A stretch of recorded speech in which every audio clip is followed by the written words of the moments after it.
Salam alaikum, chers élèves.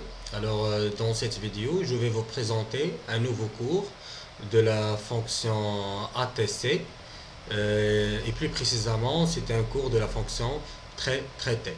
Bien, il s'agit d'un cours sur les systèmes micro-informatiques ou bien les systèmes programmables.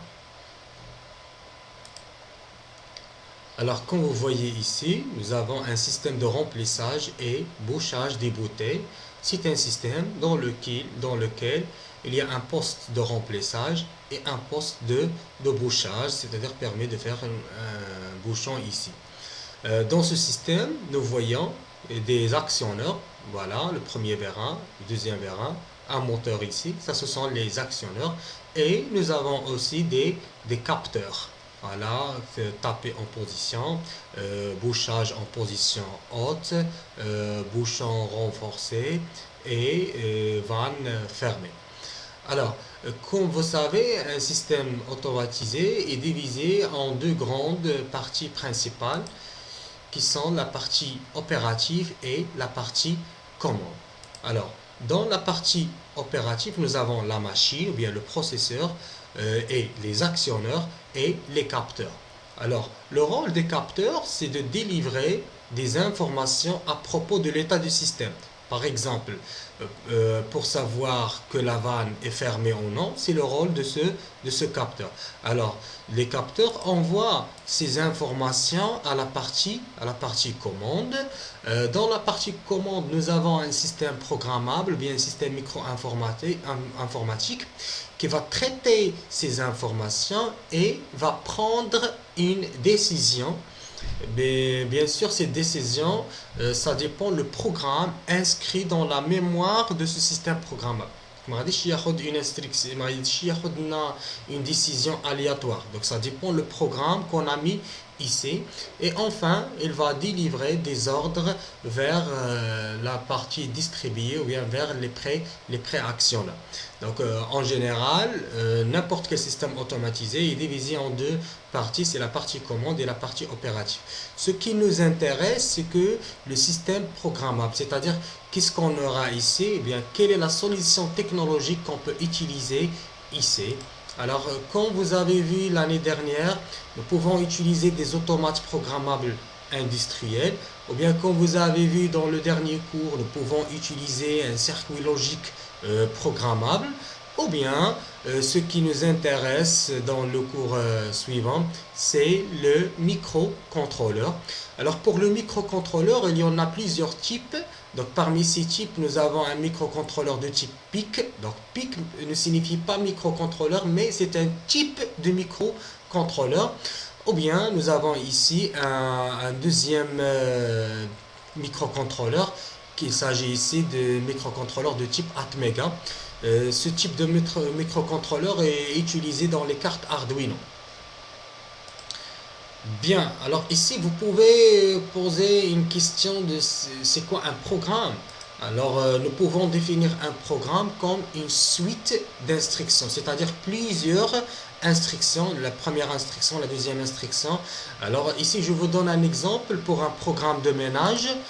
Donc voilà, nous avons plusieurs instructions. Ici, nous avons 13 instructions. Donc la première instruction, c'est nettoyer la poubelle. C'est-à-dire que vous allez commencer par le nettoyage de la poubelle. Bien sûr, ici, il faut faire attention que chaque instruction nécessite un temps d'exécution, bien une durée d'exécution. Alors le temps nécessaire estimé pour le nettoyage de la poubelle, ici c'est environ 20 minutes. Donc après 20 minutes, vous pouvez passer à l'instruction suivante. Donc un programme est une suite d'instructions et chaque instruction nécessite un temps d'exécution. يعني المدة اللي غادي تدار فيها un temps d'exécution. Mais c'est quoi d'abord un système programmable? Donc, un système programmable comporte deux éléments complémentaires indissociables. Donc complémentaires, c'est-à-dire واحد تيكمل الاخر هذوك لي دو بارتي لي دوز éléments اللي هضرنا عليهم اي انديسوسيابل ما يمكنلكش تفصلهم لانه الا ما كايناش وحده ما عنده حتى شي معنى. باش نعطيو اكزامبل. الوغ ليليمون الاول سي ليليمون لوجيسيال. وشنو كنقصدو بليليمون لوجيسيال؟ كنقصدو به لو بروغرام كي ديكري لا جيستيون دو بروسيسوس تكنيك، يعني لو بروغرام اللي كيتحكم لينا في الفونكسيونمون تاع هذاك لو بروسيسوس ou bien هذاك لو سيستيم تكنيك. Le deuxième élément, c'est l'élément matériel, يعني le dispositif qui va héberger ce programme. Maintenant, vous avez acheté un microcontrôleur. واش هذا لو ميكرو كونترولور غادي يدير لنا لو فونكسيونمون اللي بغينا ولا حنا خاصنا نديرو فيه ان بروغرام؟ دونك لو ميكرو كونترولور هو مجرد élément matériel, mais il faut élaborer un programme, c'est l'élément logiciel. Alors un système programmable comporte deux éléments, l'élément logiciel et l'élément matériel. Alors ici nous avons un exemple. Alors pour un automate programmable industriel, alors il faut élaborer un programme par exemple en langage ladder. Pour le microcontrôleur, nous pouvons élaborer un programme en assembleur, en langage assembleur. Donc on va le voir dans le prochain cours, Inch'Allah. Alors l'élément matériel, quels sont les composants qui se trouvent dans cet élément qui est l'élément matériel? Alors, l'élément de base de traitement dans n'importe quel circuit, par exemple dans votre smartphone, l'élément de base c'est le microprocesseur. Alors, comme chez l'être humain, l'élément de base c'est le cerveau. Alors, le cerveau d'un système programmable c'est le microprocesseur, c'est lui qui exécute le programme. Alors, le programme de ménage, nous avons une instruction nettoyage, bien nettoyer la poubelle. Je peux dire l'instruction. Alors ici, c'est le microprocesseur, c'est lui qui exécute les instructions, ou bien c'est lui qui exécute le programme. Et qui a le programme. Où se trouve le programme? Alors le programme se trouve dans des mémoires. Ici nous avons une mémoire ROM et une mémoire RAM. Donc on va les voir tout de suite.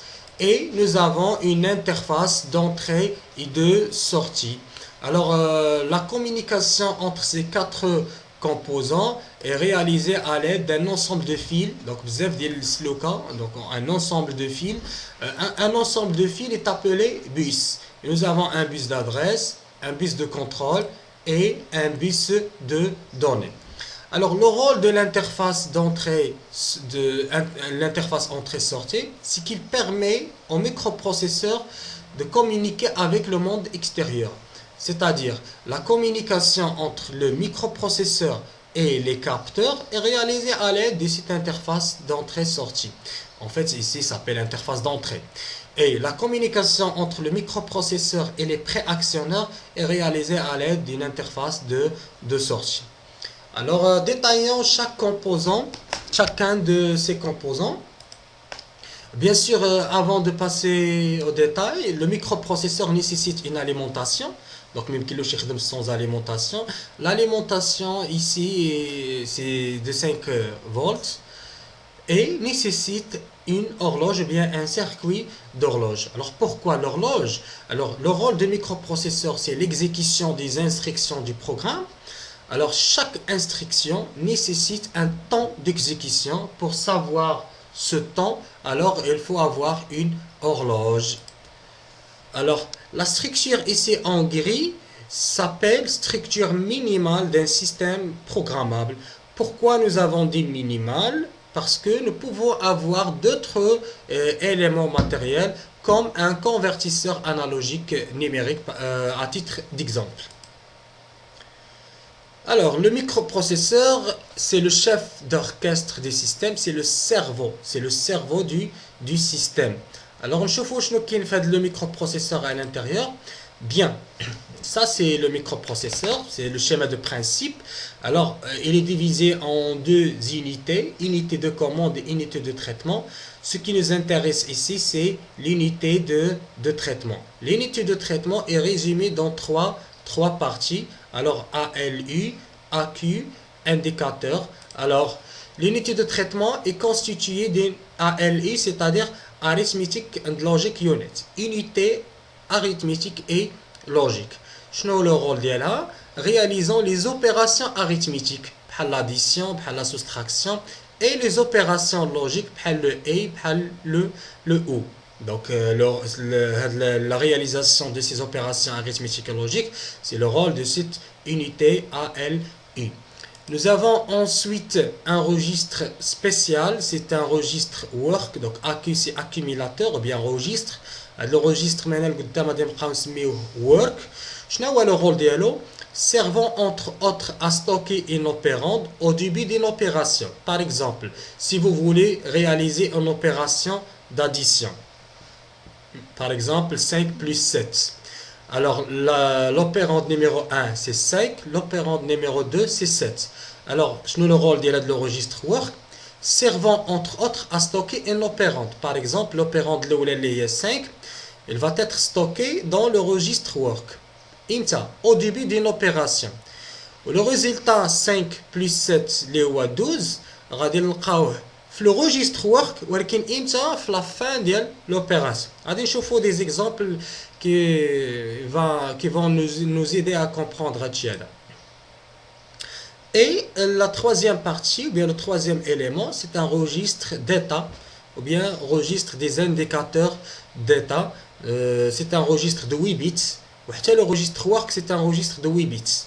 Alors, l'indicateur d'état fait 10 bits. Chacun de ces bits est un indicateur indique qu'il y a état ديال شي حاجه مثلا نقدر indique qu'il y a résultat nul résultat négatif واش كاين شي احتفاظ ولا ما كاينش دونك حنا غادي نشوفوا كاع هادشي اللي قلنا دونك نشوفوا le premier exemple.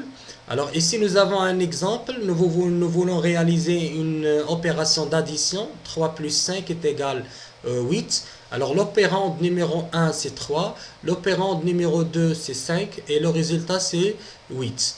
Alors, pour réaliser cette opération, c'est le rôle de l'unité arithmétique et logique. Ici, il va réaliser une opération d'addition.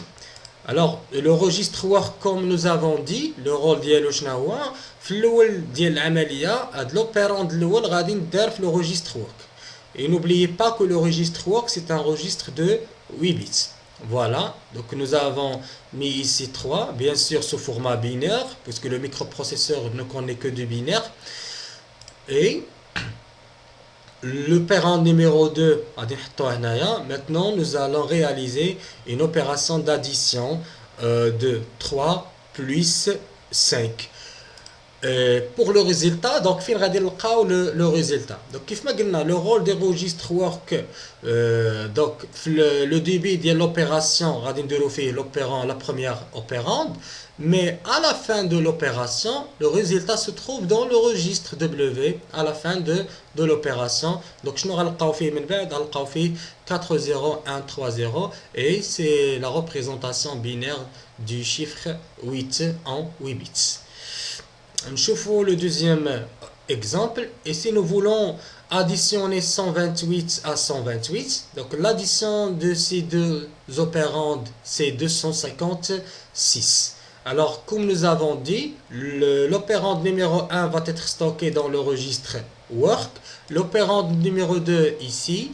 Le résultat, alors si vous faites l'addition de ces deux nombres, alors 128 c'est 170, donc 170 plus 170 ça donne 180. Alors nous avons dit que le résultat se trouve dans le registre work à la fin de l'opération, mais le registre work c'est un registre de 8 bits. Le résultat اللي غتبان لينا هي دي 80 الا حولتيها للديسيمال c'est 0. Alors est-ce que c'est le vrai résultat? Non, le vrai résultat c'est 256. Mais le problème c'est que le registre work c'est un registre de 8 bits. Alors يبانوا ليا غير هاد لي 8 bits. هاد لي 8 bits اللي كيبانوا ليا هنا هما 0. Alors هنا كيجي le rôle ديال le registre d'indicateur d'état ou bien le registre d'état غنبقاو نسميوه ستاتي. دونك غنطلقوا عليه الاسم ديال ستاتي. عنده un bit اللي سميتو سي. هاد le bit c'est le carré, c'est-à-dire c'est la retenue en français. Alors هنا هاد le bit ديال la retenue il se trouve dans C. Alors à la fin de chaque opération d'addition par exemple, il faut vérifier est-ce qu'on a une retenue ou non, et comme ça le résultat ما غاديش يضيع لينا et le vrai résultat غادي نكملوه بهاد le bit C. S'il y a une retenue, nous aurons un ici, sinon nous aurons un un 0 et comme ça nous pouvons lire le vrai résultat.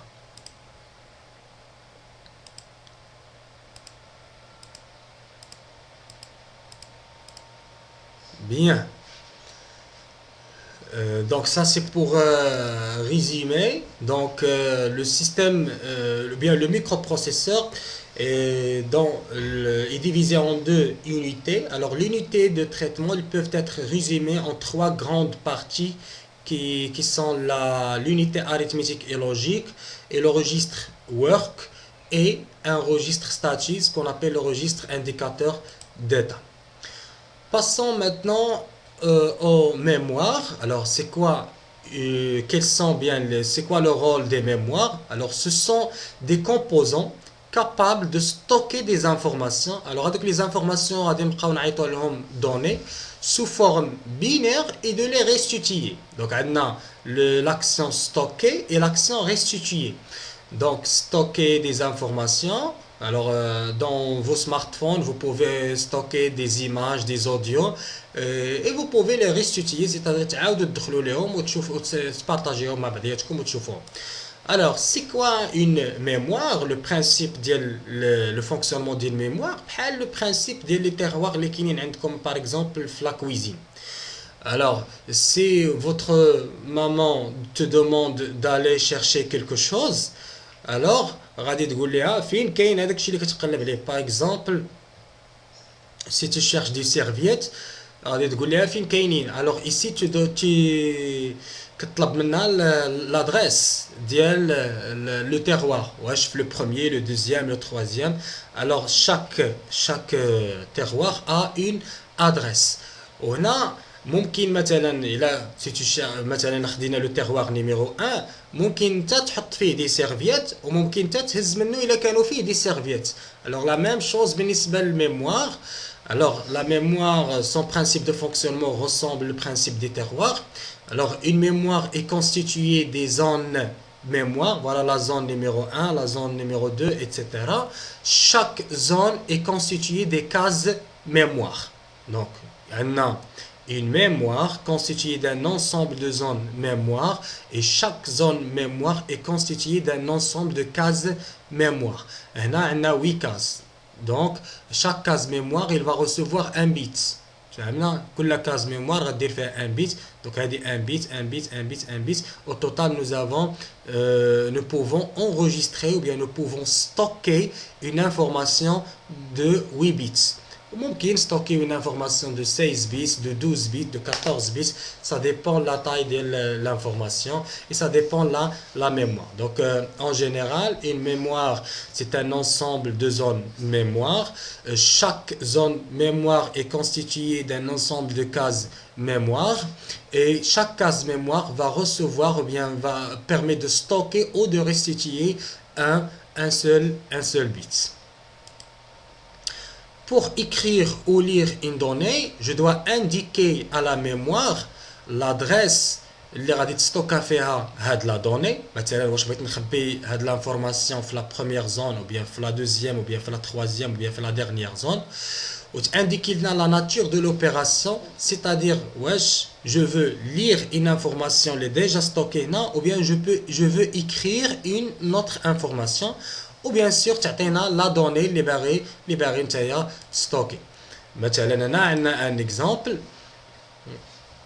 دونك باش نقولوا لادريس باش نختاروا لادريس تاع لا زون ميموار اللي بغينا نخدموا فيها, سي لو رول du bus d'adresse.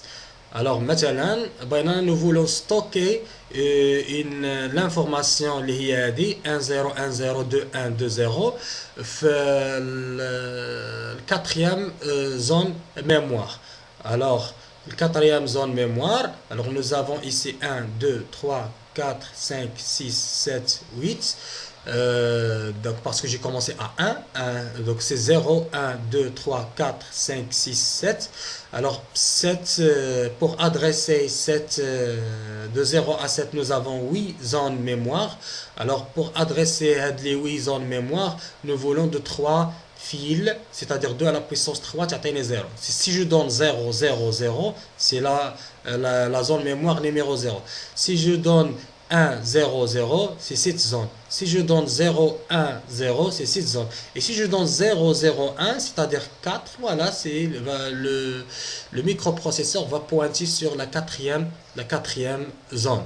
Donc voilà le rôle du bus d'adresse. Et ici nous avons un bus de données, donc de D0 à D7. Donc D0 c'est 0 ici et D7 c'est 1.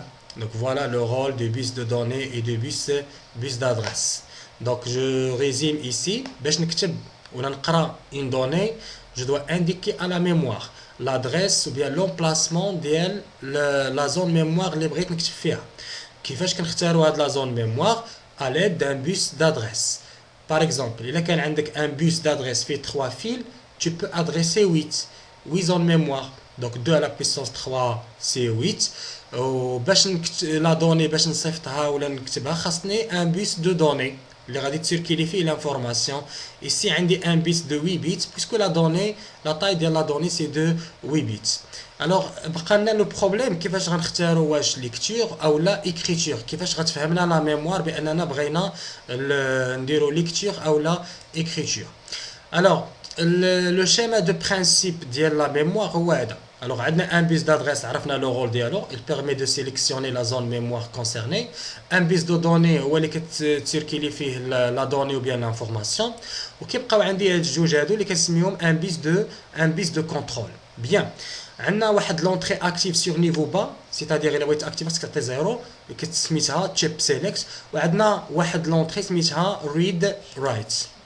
Donc, la première entrée, le rôle de là, c'est signaler que la mémoire est sélectionnée. Alors, كيف ما شفنا في la structure, كاين عندي الغام والغوم. ممكن نقرا من الغوم وممكن نقرا من الغام. Alors, كيفاش غادي نديروها؟ إلا بغيتي تقرا من الغوم غتسيليكسيوني لا غام، إلا بغيتي تقرا من لا غام غتسيليكسيوني لا غام. Donc, signaler que la mémoire est sélectionnée. Cette entrée est fréquemment nommée, donc c'est كتكون سميتها إما chip enable ou bien chip select.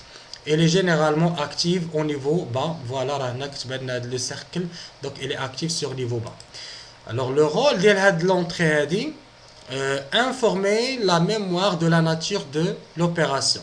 Lecture, read ou bien écriture, write. On peut donc utiliser une mémoire soit en lecture. Et là, en lecture, tu dois appliquer ici un niveau logique haut, c'est-à-dire que tu as واحد. Il a lecture. Il a écriture, tu dois appliquer un niveau logique bas sur la ligne read write. Donc il a lecture à dire واحد. Il a écriture à dire 0. وهاد جوج لي فيل اللي كاين عندنا هما اللي كيشكلوا لنا le bus de contrôle. Donc عندنا le bus d'adresse, le bus de données et le bus de contrôle. Et toujours le bus de contrôle fait deux fils, un pour la sélection et le deuxième pour indiquer la nature de l'opération. بالنسبة la classification des mémoires, on a deux grands types ou bien deux grandes classes. On a les mémoires vives اللي كنسميهم RAM كتعني random access memory. يعني تقدر تكتب فيهم وتقرا فيهم. هذا هو الفرق ما بين الغام والغوم. إلا مشينا شفنا لي ميموار مورت اللي هما روم read only memory. Donc c'est-à-dire c'est une mémoire à lecture. ما يمكنلكش تكتب فيها. بيان سير هنا تقدر تطرح السؤال وكيفاش غنكتبوا فيها. كنكتبوا فيها المره الاولى ملي كنديروا لا كونستريكسيون. من بعد ما عندش الحق لوتيليزاتور اللي غيشري من عندنا مثلا ان برودوي بيان ان سيستيم ما عندوش الحق يكتب فيها. وهنا مثلا ملي كنقولوا حنا اون فا رياليزي ان بروغرام اون فا élaborer ان بروغرام. هذا البروغرام هذا غادي نتكرفسو باش غادي نصايبو c'est-à-dire il va prendre du temps de l'analyse de la conception etc. دونك ما يمكن ليناش نديروه في ان ميموار اللي يقدر يجي شي واحد يكتب فيها ويخربق لينا لو فونكسيونمون ديال البروغرام ديالنا. دونك لي ميموار روم شنو كنديرو فيهم؟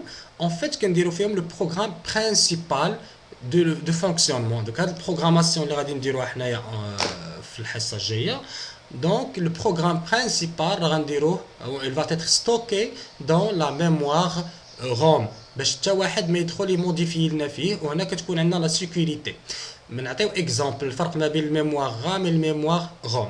في لي كالكولاتريس ديالكم si vous voulez faire 3 plus 2 اللي هي 5 donc le plus ou le 3 et 5 وهادشي كاينين عندنا في مثلا لو بروغرام ديال لاديسيون، لو بروغرام ديال لا سوستراكسيون، ديال الكوسينيس ايتترا، كاينين عندنا في لا ميموار روم. لكن الا جينا نديرو 3 بلس 2 اللي هي 5، هذيك 5 سي لو ريزولتا كيتخبى في لا رام. دونك تقدر تخبيه في لا رام. علاش بغيت تخبيه في لا رام؟ لان لا رام عندها واحد لا بروبريتي سي كيلي فولاتيل. دونك هنا تبع معايا سو سون دي ميموار فولاتيل. شنو معنيت ميموار فولاتيل؟ c'est-à-dire dont le contenu est perdu à la coupure de l'alimentation. شنو معنيت هاد الهضره هادي؟ مثلا درنا 5 بلس 2 باردون 5 3 بلس 2 اللي هي 5 تخبات في لا رام. une fois que je coupe l'alimentation يعني une fois غادي نطفي الكالكول ديالي، هذاك لو كونتوني غادي يمشي. لو كونتوني اللي كان اللي تخبى في لا رام ملي غادي نرجع ما غنلقاش لي ريزولطا ديال لي زوبيراسيون اللي كنت كندير. تفهمنا؟ ولكن باقي عندي البليس، باقي عندي الكوس، باقي عندي كاع دوك لي زوبيراسيون اللي كاينين تما، هادوك راهم ديجا مخبين في لا ميموار روم. وعلاش لا رام فولاتيل؟ ايماجين لو ان لا رام ما كانتش فولاتيل، c'est-à-dire même سي نحيد على لاليمونطاسيون لو كونتوني كيبقى فيها، غادي دير واحد العدد معين ديال لي زوبيراسيون وغادي تعمر الميموار، وهذيك الساعه خصك تشري نوفيل كالكولاتريس. Bien, donc grosso modo, quand il y a la structure minimale d'un système programmable, donc pour résumer, la structure minimale d'un système micro-informatique ou bien d'un système programmable contient un microprocesseur. Je n'ai le rôle de le microprocesseur. Il permet d'exécuter les instructions du programme. Ou le programme il est stocké ou bien il est réservé dans la mémoire ROM. وعندنا une mémoire RAM كنخليوها l'utilisateur qui stocke فيها les résultats temporairement ديالو، وكاينه une interface d'entrée sortie qui permet au microprocesseur de communiquer avec les capteurs et les préactions. هاد le microprocesseur كيف ما هضرنا خاصه une alimentation généralement ديال 5 فولت et un circuit d'horloge، لانه كيف ما شفنا chaque instruction عندها un temps d'exécution. alors باش يعرف هو امتى غتبدا هاد الانستركسيون امتى غتسالي، ضروري خاصو un circuit d'horloge. Et merci pour votre attention. Alors si vous avez des questions, vous pouvez me contacter. راه l'adresse Gmail ديالي كاينه في البدايه ديال l'exposé، وغادي نخلي لكم دي ديسكريبسيون لتحت. في ديسكريبسيون غتلقاو دي دوكيمون PDF اللي غادي يعاونوكم هنايا. Merci.